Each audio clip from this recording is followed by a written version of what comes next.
Assalamualaikum warahmatullahi wabarakatuh. Perkenalkan, nama saya Siti Falihatul Islahiyah, kelas A, Prodi Ekonomi Syariah, Fakultas Agama Islam, Universitas Kiai Haji Abdul Wahab Hafizahullah. Pada kesempatan kali ini saya akan menjelaskan artikel tentang pemasaran dan etika. Apa kontribusi etika Islam dan tantangan ke depan? Sebelum memasuki inti pembahasan dari artikel ini, sedikit saya jelaskan bahwa artikel ini mengkaji tentang peran etika Islam dalam bidang pemasaran. Ini menyajikan kontribusi Islam ke lapangan dengan merujuk sumber dan konsep asli yang seringkali tidak mudah tersedia bagi para peneliti dan praktisi. Dalam teks-teks para peneliti dan praktisi dalam teks dasar, etika Islam memiliki resep praktik pemasaran mereka sendiri. Praktik yang didorong oleh disiplin yang menghindari dikotomi antara kepentingan organisasi dan kepentingan masyarakat. Makalah ini menggarisbawahi peran pemasar dalam meningkatkan kesejahteraan individu dan masyarakat dan menyajikan kerangka kerja untuk menganalisis hubungan antara etika Islam dan kesejahteraan masyarakat. Selanjutnya kita akan memasuki inti pembahasan yang pertama, yakni kebijakan pemerintah. Dalam artikel ini ada beberapa penjelasan terkait yang pertama, yakni kebijakan pemerintah.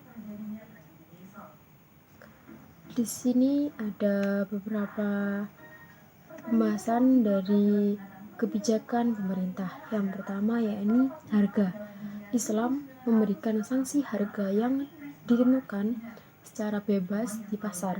Hal ini didasarkan pada sabda Nabi bahwa harga adalah domain Tuhan (penawaran dan permintaan). Dia menyediakan dan menahan rezeki. Oleh karena itu, saya tidak akan menentukan harga karena takut bahwa saya akan ditanyai di akhirat atas kemungkinan kerugian yang terjadi pada setiap pelaku di pasar. Dikutip dalam Ibnu Hajar Al-Asqalani. Selanjutnya, yakni ada produk.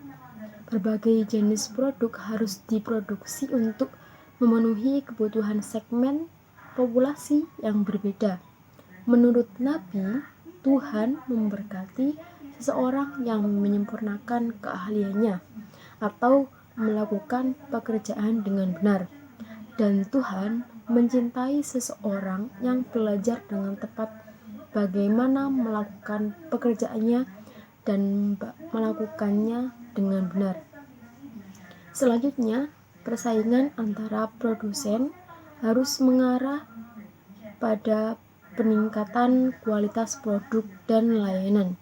Artinya, pesaing harus bersaing dalam memperkenalkan barang atau jasa baru yang lebih berkualitas. Asaf 1987, Roghib 1995. Untuk selanjutnya, yakni pembahasan kedua, yakni terkait teori pada artikel tersebut.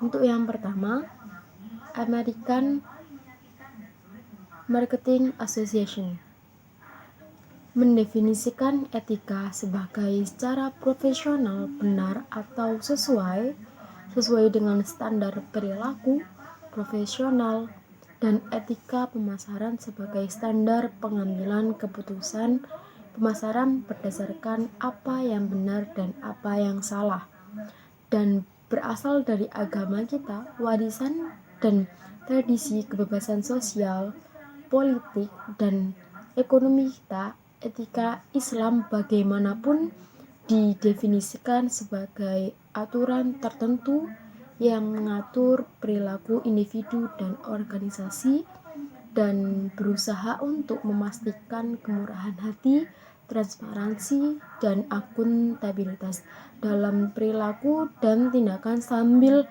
menjaga kepentingan masyarakat.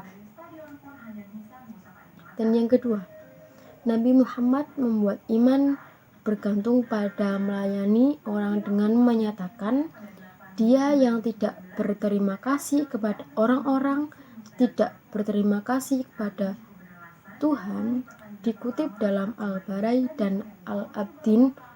Selanjutnya, Nabi menyadari pentingnya hubungan dengan orang lain ketika ia menyatakan ad-din al-mamalah, yakni agama ditemukan dalam cara berurusan dengan orang lain.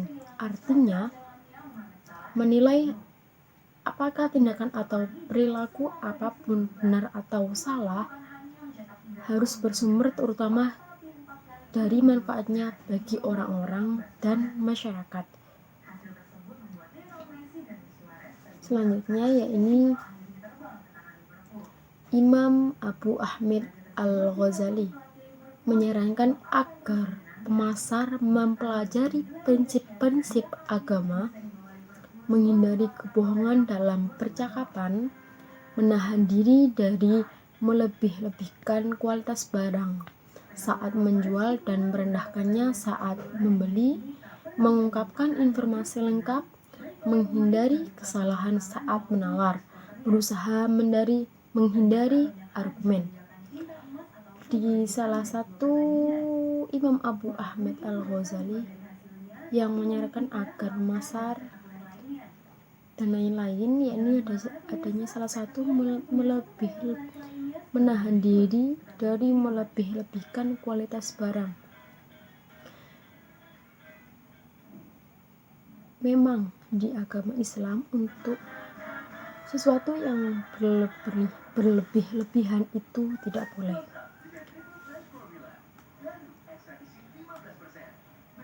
Selanjutnya, dalam penetapan harga, ajaran Islam menginstruksikan bahwa penjual harus bebas menentukan harga jual selama tidak dimaksudkan untuk merugikan atau menipu pembeli.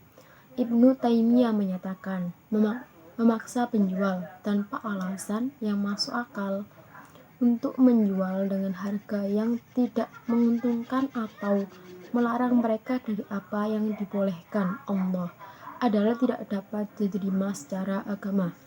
Namun, kesepakatan bersama dan kesejahteraan masyarakat membentuk arah pertimbangan penetapan harga. Ali 2011. Selanjutnya ini karakteristik utama etika pemasaran dalam aspek dimensi Islam. Domain pemasaran. Pemasaran bukan hanya kegiatan ekonomi, tetapi juga media untuk memperkuat hubungan antara masyarakat. Yang kedua, moralitas pasar melampaui segala urusan pertukaran pasar. Dimensi sosial merupakan bagian integral dari fungsi pasar. Yang ketiga, landasan etika dan urusan bisnis terjalin pemasaran tidak ada terlepas dari etika. Peran pemerintah intervensi untuk mempengaruhi fungsi pasar atau memberikan preferensi kepada pelaku pasar atas orang lain dilarang. Selanjutnya yakni metodologi penelitian. Metodologi penelitian ini bersifat konseptual. Itu tergantung pada sumber asli atau wacana etika Islam atau Al-Quran dan perkataan Nabi Muhammad dan risalah yang ditulis oleh para sarjana Islam awal. Selanjutnya, studi terkini tentang etika diperiksa dalam konteks relevansinya dengan etika pemasaran. Meskipun studi ini upaya untuk jawaban antara isu-isu lainnya. Selanjutnya yakni artikel yang mendukung dari penjelasan artikel yang baru saya jelaskan tersebut. Yang pertama yakni peran etika bisnis dan kunci sukses dalam pemasaran syariah, ditulis oleh Ahmad Yusuf, Jurnal Hukum Ekonomi Syariah tahun 2020. Yang kedua, etika dalam pemasaran politik, ditulis oleh A. Endang Priyatini, Forum Visit. Yang terakhir yakni metode-metode riset kualitatif dalam public relation dan marketing communication, yang ditulis oleh C. Damon A. Holloway. Dan ada judul artikel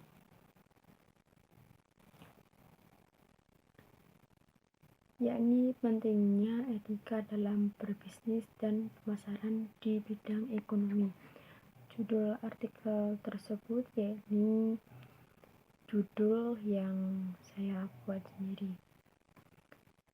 Dan untuk yang terakhir yakni terdapat closing statement yakni khairun nas anfa'uhum linnas.